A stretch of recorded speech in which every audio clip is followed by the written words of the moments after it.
cosa, d'acord? D'acord.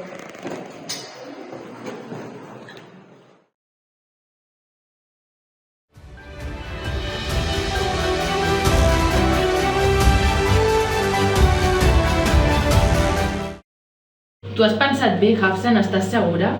Encara recordo el primer dia que la meva mare em va posar el mocador. Tenia la mateixa edat que tu. En algun moment he dubtat, més aviat pel que deien els altres. Però ara em fa molta il·lusió, perquè em connecta amb les nostres arrels. Quin dia més especial.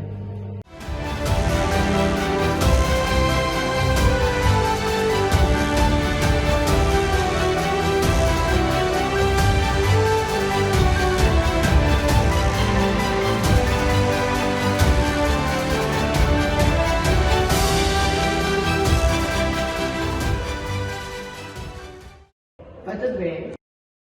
El metge m'ha dit que he de continuar amb el tractament.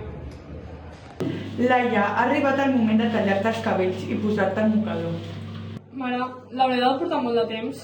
Segurament serà més temps del que ens agradaria, però estic convençuda que finalment tornaràs a lluir els teus cabells. Ja friso perquè arribi aquest tio. Caldrà tenir una mica de paciència.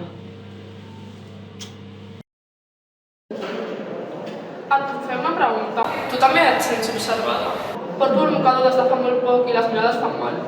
Jo al principi de portar el mocador tampoc hi estava acostumada, però ara estic orgullosa de portar-lo. Tu tranquil·la, hem de ser fortes i valentes.